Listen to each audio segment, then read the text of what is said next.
What happened to your hand? Well, here's a life lesson worth filing away. When hammer hits hand, hammer wins. Your turn. I don't know. They sent me to the truck to fetch a pipe wrench. Next thing I know, I'm flying through the air.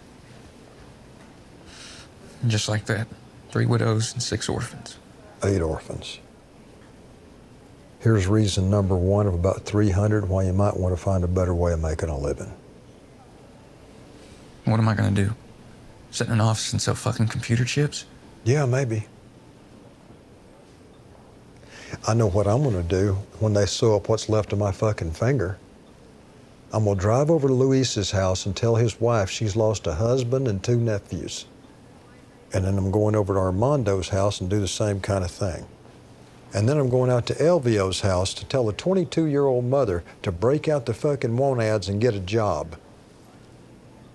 No time to grieve, no time to mourn. Because banks don't wait. You might want to look at the want ads yourself, you selfish little son of a bitch, before I'm having the same conversation with your mother as I'm about to have with Elvio's wife.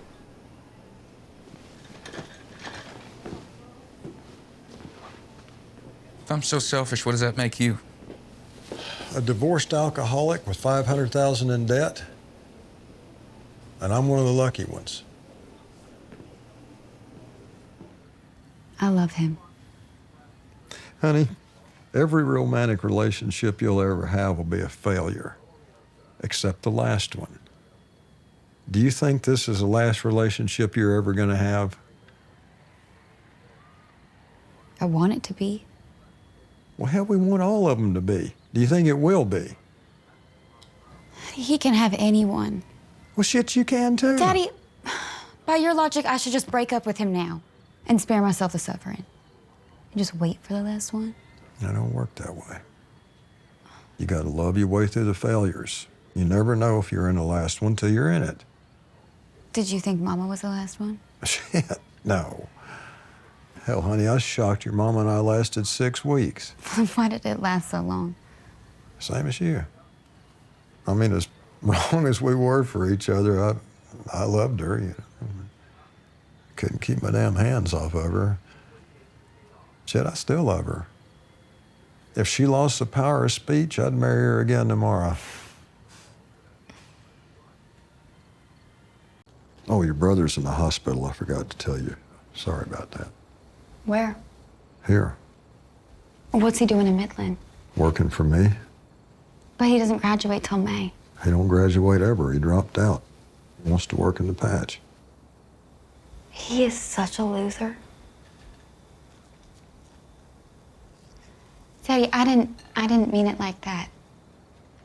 Let me tell you something, honey.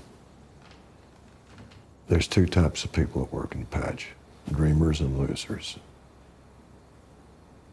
Used to be that way in the whole nation. Failures headed out west to either die or succeed. All the way to California. There's not any dreamers out there anymore. Just thieves and fools. This is where dreamers come now. And losers come here to win. Which one are you going to be? A dreamer.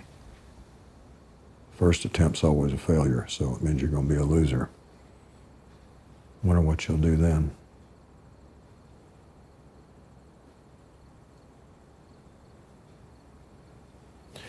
You take my room tonight, and I'll take the couch.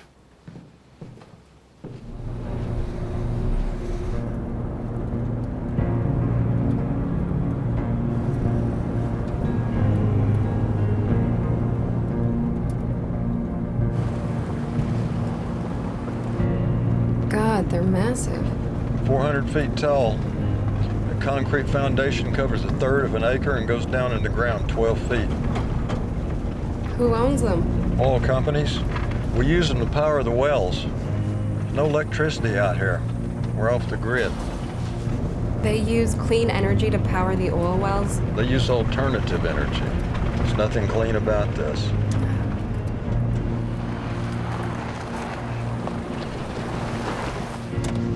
Mr. Oilman, tell me how the wind is bad for the environment.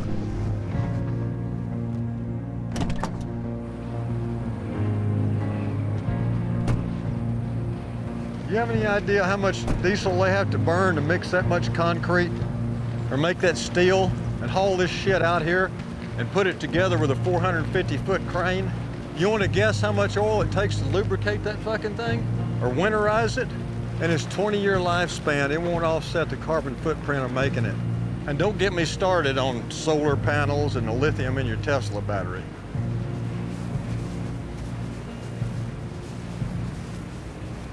And never mind the fact that if the whole world decided to go electric tomorrow, we don't have the transmission lines to get the electricity to the cities.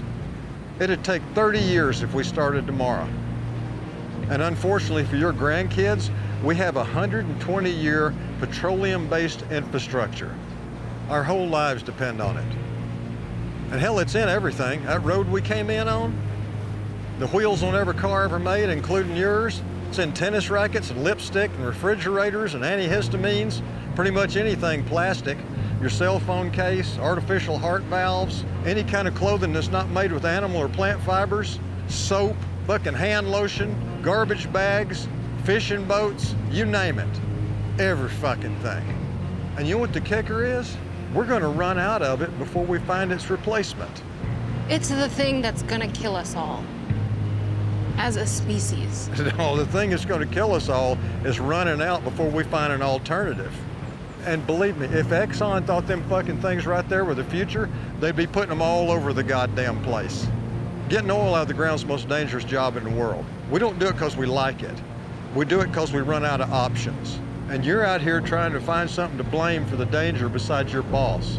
There ain't nobody to blame but the demand that we keep pumping it. Girl's right. You're an asshole. Maybe she doesn't have any other choice. Are you shitting me? Look around this place. You see all these waitresses working their asses off for a third of what she makes? No, she had a choice, and she chose a shortcut, which is always the longest road. Boomtowns. Hell, it ain't any different than Tombstone or Dodge City or San Francisco. First comes the dreamers, then the bankers, then the salesmen, then the sharks, then the desperate, and then the thieves. What happens in a bust?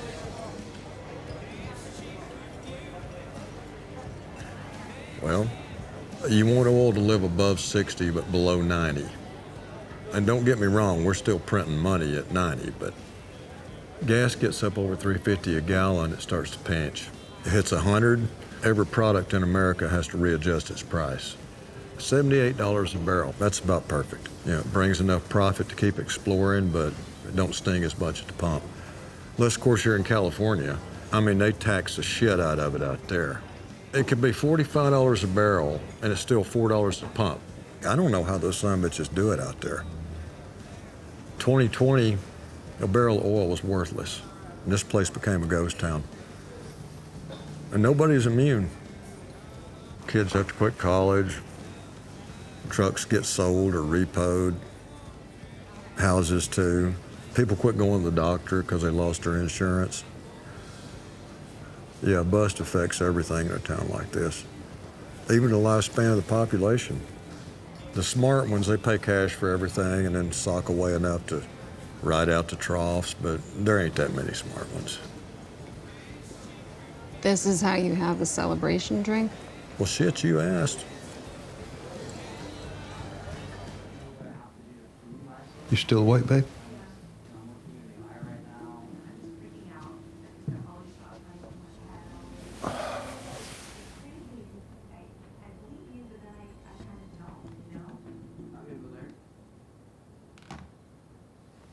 Okay, what's wrong? She's a quitter.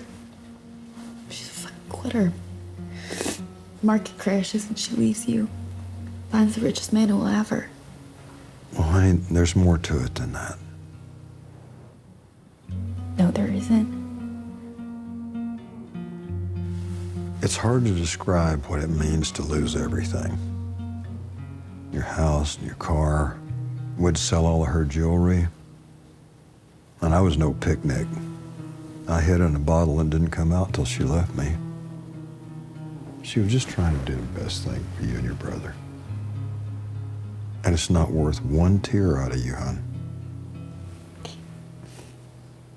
And it doesn't matter because even if there hadn't been a bust, we would have still ended.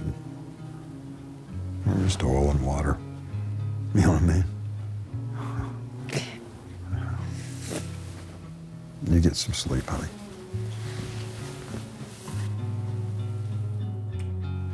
I'll never quit you, no matter what the market does. I know you won't, baby girl.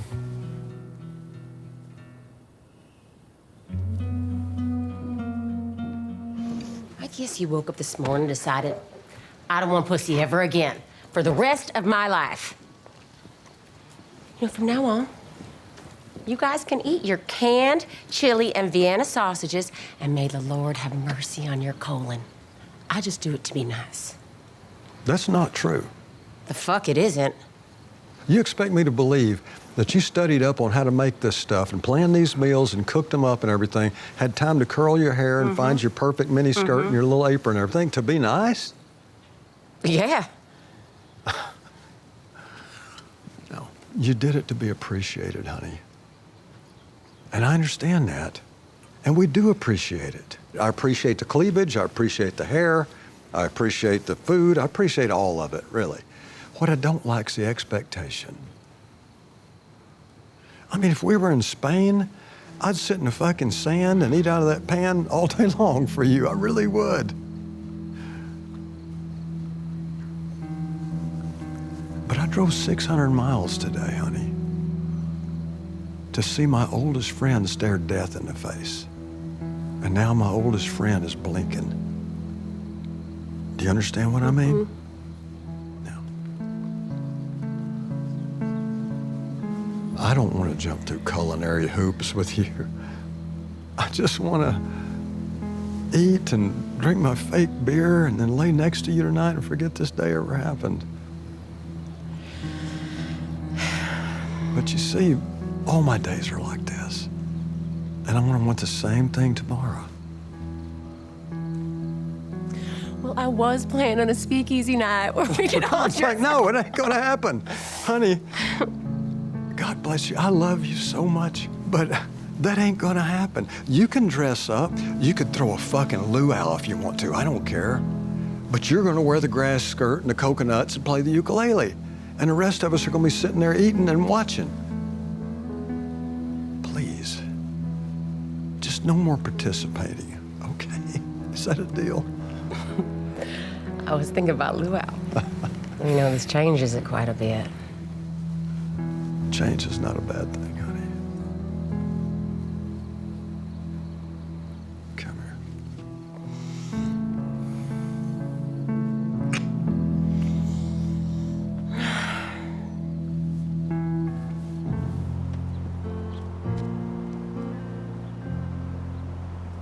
I want to say something to you about faith and hope and all that.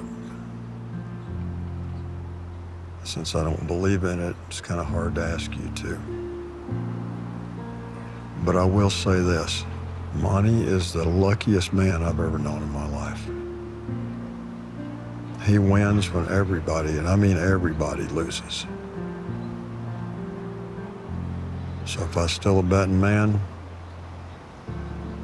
I'd bet on him pulling through. Still smoking, huh?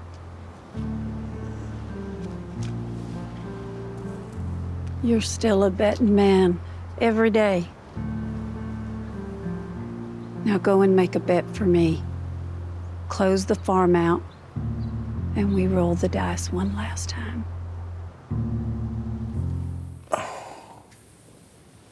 Honey,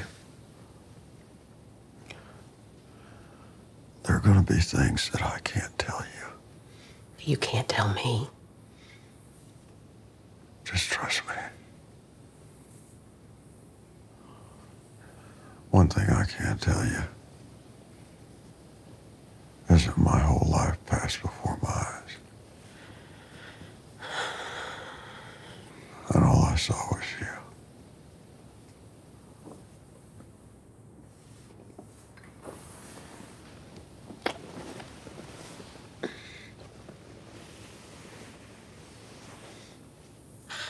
make you breakfast. Oh, You hungry? I don't know, babe. Blueberry pancakes. Does that sound good? Okay. That sounds great.